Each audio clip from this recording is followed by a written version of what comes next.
I would like to cite this gentleman in contempt, Your Honor, sa pagsisinungaling. Mr. Chair, I would like to second the motion of Senator Tulfo with regard to the contempt against Mr. Pablo Ruiz. Madam Franz, meron na kayong kaso na inaharap ngayon? Counsel to Yes. speak on behalf of the clients. They are currently facing the following cases, Your Honor. First, they have a case with the CHR, Commission on Human Rights, regarding the alleged violation of the rights of the complainant. Second, Your Honor, they are facing serious illegal detention charges filed with the OCP of Batangas. Is that bailable? That is a non-bailable offense. All right. Aside from that, Your Honor, they are also facing serious physical injuries. That is a bailable offense. And they are also facing violation of the anti-human trafficking law, as well as violation bailable? of the... Yes, Your Honor. As well as violation of the Kasambahay law, Your Honor. So there is only one case that is non-bailable, and that is serious illegal detention. Am I correct? For the time being, Your Honor, but if my information serves me right, there are other cases that will be filed with the OPP of Occidental Mindoro, Your Honor. With the Office of the Provincial Prosecutor, considering that the witnesses actually appeared before the said prosecutor's office. So what are the possible charges that can be filed against your client? I would assume, Your Honor, that it would be in the same nature, although they might refer to different time frames, Your Honor. Including serious illegal detention. That is my anticipation, Your Honor. Ako po'y nagpapasalamat, Mr. Chair and Your Honor, sa pagkakataon naming magsalita na bagamat po ibang aking opinion sa mga opinion nila at minsan nakapagtaas ng boses ang mga Kaya siguro kami nagtataas ng boses dahil nagsisinungaling ka. Wala na kami karapatan magtaas ng boses kung talaga mga totoo ang mga sinasabi mo. Nagtataas kami ng boses dahil nagsisinungaling kayo. Nakita mo na ba yung tsura niya? Lahat ng testigo, tinuturo ikaw. Ikaw, at wala nang iba, kundi ikaw. Ilan testigo ito mga nandito ngayon? 5, 6, 7, 7. 7 testigo nagsasabang ikaw mismo nagmaltrato dito kay Manang LV. Paano hindi tataas ang boses namin? Pare kasinungalingan na sinasabi mo. At meron pa tayong polygraph test na nagsisinungaling ka. Oh. Ilan yan? 7. Ikaw, sino testigo mo? Meron ka ba presenter rito? Na testigo? Na magko-corroborate sa'yo sa mga sinasabi mo? Nasasangayon sa mga sinasabi mo? Meron ka ba dinala? Kung meron kang dinas, di sana pinakinggan namin. Oh. Itong mga ito, naglabasa na lang ito dahil naawa kay Aling LV. Hindi naman namin sila inimbite. Nagkusang loob sila pumunta rito para magtestigo sa ginagawa mong maltrato rito kay Aling LV. Makatao ba yung ginagawa mo? Hindi na makatao yan. Makahayop na yan. Mas masahol pa sa hayop yung ginagawa mo. May we ask the gentleman to refrain from and probably just exercise objectivity and cooler heads without offense, Senator Estrada. Alam niyo, Senator Estrada, kasi siya yung gumawa ng Kasambahay law. Kaya ayaw niya rin na makita yung nagawang batas na hindi nasusunod at hindi umiiral. Hindi lang yan, Mr. Chair. Kaya naman, I'm sorry for raising my voice. Kaya naman talaga ako umiinit ang ulo ko, tumataas ang boss ko, dahil nakikita ko itong tao na masyado mo minaltrato. Habang buhay na siya mabubulag. Hindi mo pa naintindihan? Kung sa'yo ginawa yon, habang buhay ka mabubulag, matutuwa ka? Matutuwa yung mga kapatid mo? Matutuwa yung mga anak mo? Tingnan mo. Tingnan mo yung itsura. Nung pumasok sa'yo si Aling LV, hindi ganyan itsura niya. Ilan taon na kayo, Aling LV? 44 years old lang. Pero tingnan mo yung itsura niya. Parang mas matanda pa sa akin. Parang 70 years old na, 80 years old na sa ginawa ninyo. Sa ginawa mo in particular.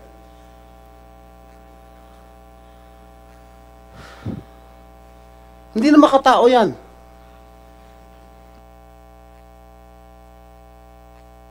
Mr. Estrada, you can have your water also, my dear colleague. So we have two pending motions here. One is this committee is in receipt of a letter of reconsideration dated 19 September 2023, order of contempt against Franelyn Garcia Ruiz. So this is treated as a motion for reconsideration to reconsider and set aside the order of contempt dated 19 September 2023 against Franelyn Garcia Ruiz, and to order. The prayer of the council is to order the immediate release of movant Franelyn Garcia Ruiz. After having deliberated and consulted with the members of the Senate Committee on Justice and Human Rights, the committee resolves in open hearing to deny said motion. Let the council as well as the committee secretariat note that pursuant to Balag versus Senate, is a Supreme Court decision dated July 3, 2018, under GR 234608, the Supreme Court ruled that the period of detention will last upon the end of the legislative inquiry of the Senate. And the legislative inquiry of the Senate would terminate in two instances. One, upon approval or disapproval of the committee report under sections 22 and 23 of the rules of the Senate. The committee report, within 15 days after the conclusion of the inquiry, the committee shall begin to consider a report. Number two, action on the report. The report, upon inclusion in the order of business, shall be referred to the committee and rules for assignment in the calendar. Those are the only two instances. And the third one would probably mean the legislative inquiry of the Senate also terminates upon the expiration of one Congress. We're now talking of the 19th Congress. So, the implication of the denial of the motion for reconsideration is that Mrs. Franelyn Garcia Ruiz will continue in detention under the auspices of the Sergeant at Arms. Is there another motion? Well, Mr. Chair, I would like to second the motion of Senator Tulfo with regard to the contempt against Mr. Pablo Ruiz. There is a pending motion coming from Senator Tulfo, duly seconded by Senator Estrada, to likewise detain within the premises of the Senate, pursuant to the rules of the Senate, the person of Mr. Pablo Ruiz, for the same reasons as considered by the committee when it detained Mrs. Ruiz. Having considered the same as meritorious, the committee hereby approves the detention of Mr. Pablo Ruiz under the same conditions and the Sergeant at Arms is hereby directed to facilitate the implementation of the same subject to the appropriate medical examinations, right of visitation by relatives, as well as the right to counsel. So, approve in open session given this day of the 25th of September 2023. OSAA is hereby directed to cause the detention. Attorney, Your Honor, this representation would like to seek reconsideration of both orders, Your Honor.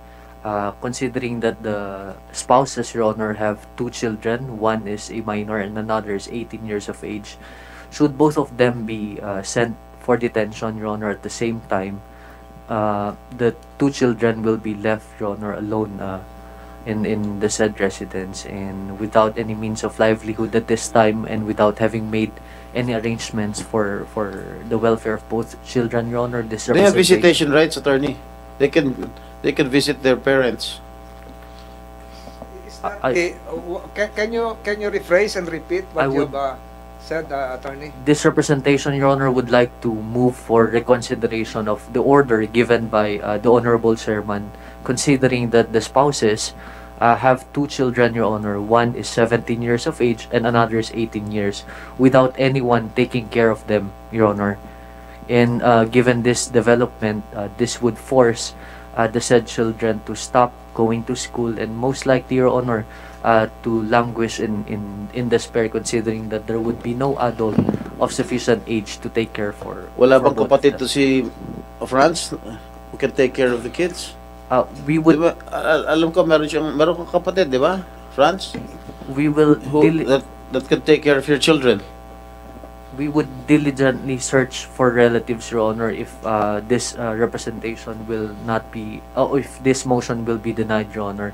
But at the moment, Your Honor, the two children are alone without anyone to take They care have visitation rights. They can, in fact, if the children wants to join them in sleeping with them, we will allow it. We will allow them to sleep with the parents. If that is the pleasure of this honorable committee, Your We Honor, give time I to just- the council to consult again with the Ruiz couple. Mag-usap kayo saglit. We'll give you a minute or so. May we ask the Department of Social Welfare, present here, the officials, what interventions can you do to protect the interests of the children? Sinong head ng DSWD? Habang nag-uusap kayo, attorney, sinong head ng DSWD?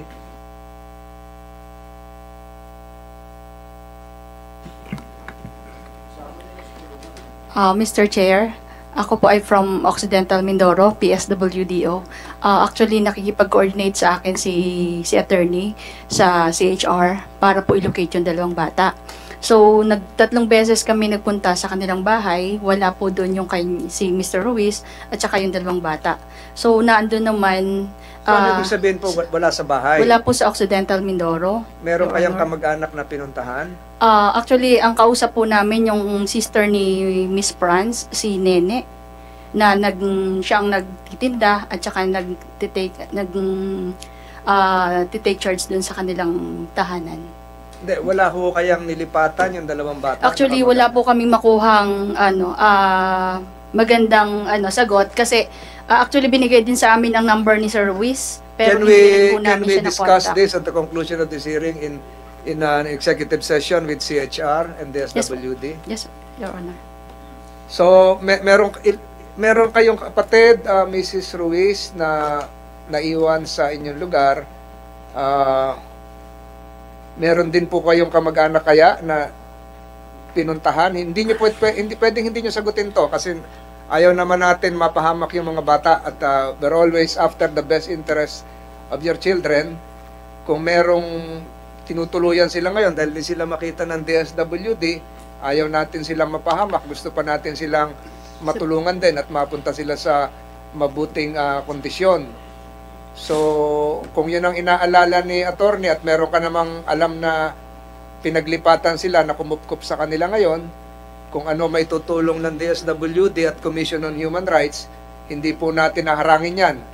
Bagkos, gusto pa natin silang matulungan, magpatuloy ang kanilang pag-aaral, at mapalagay sila sa mabuting kondisyon habang kayo ay nasa piitan.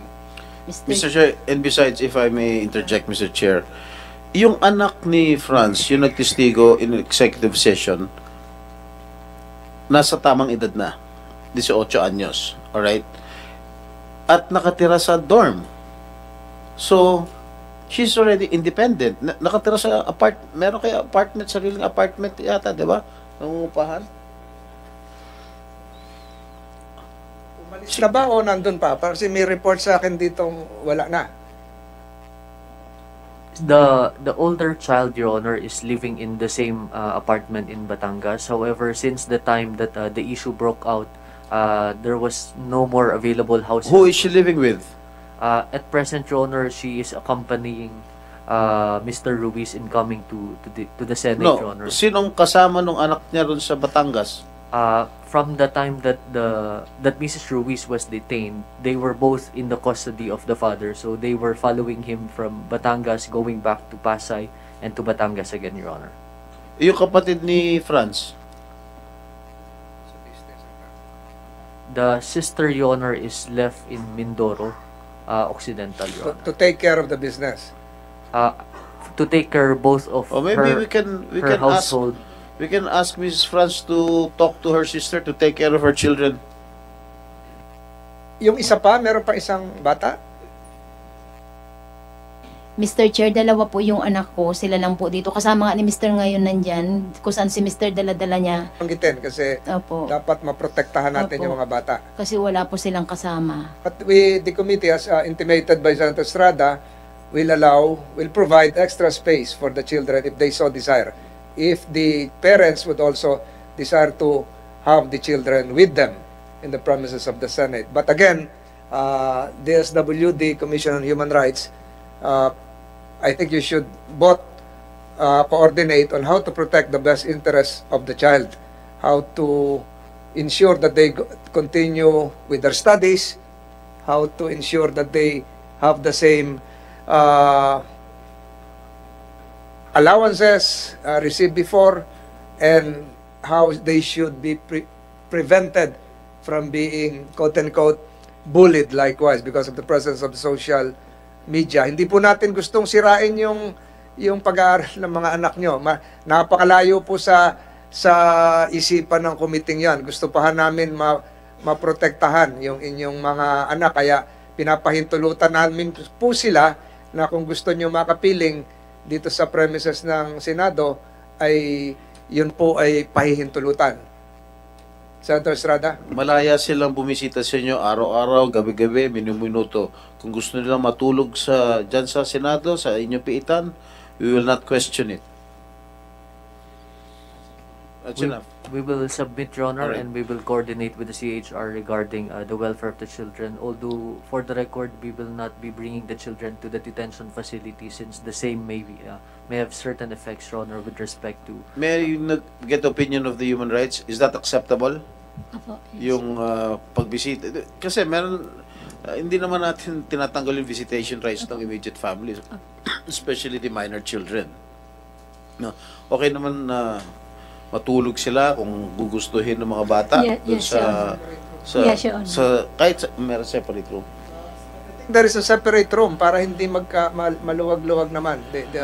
May, Sa akin, do that. meron In bang general, separate room yung may isang kwarto para sa mga bata just in case hindi gusto naman sila matulog? nakapiit, may tutulugan lang sila. May kama or whatever, ha? So, may kwarto naman na hindi kailangan kasama sila, yung pwede silang, they're not considered as detainees. They're considered as visitors. Yun, papayagan namin yun.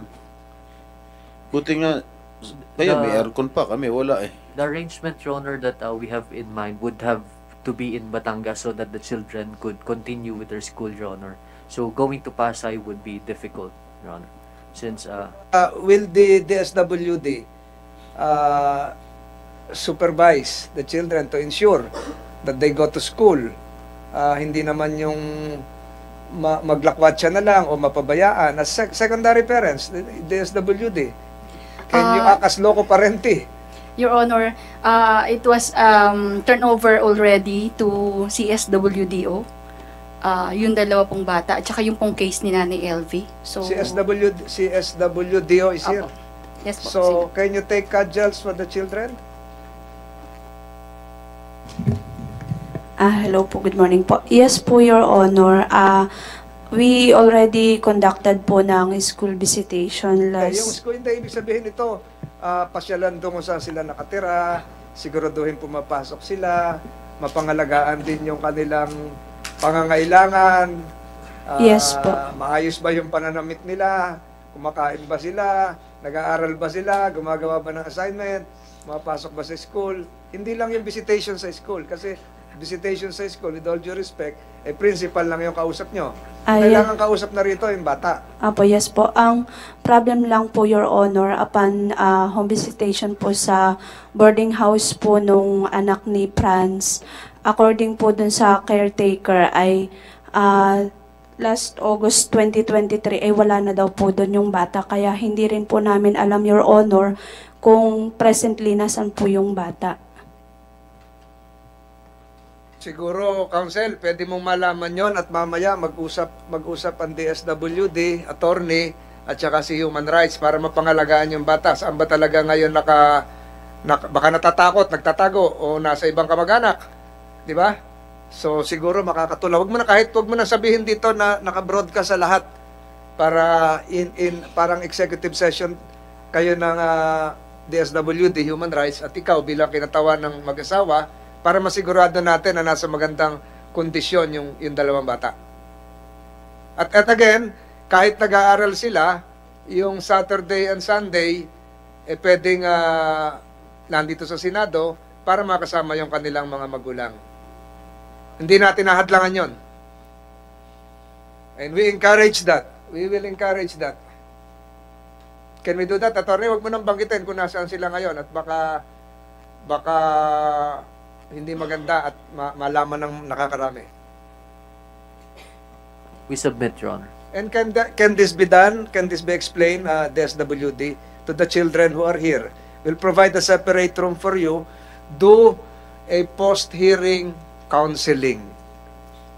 Right now, today, kausapin niyo yung mga bata, ito yung kinalalagyan ngayon, ito yung haharapin, at hindi naman kayo kasama rito, at bagkos kayo ay tutulungan pa. Can that be done?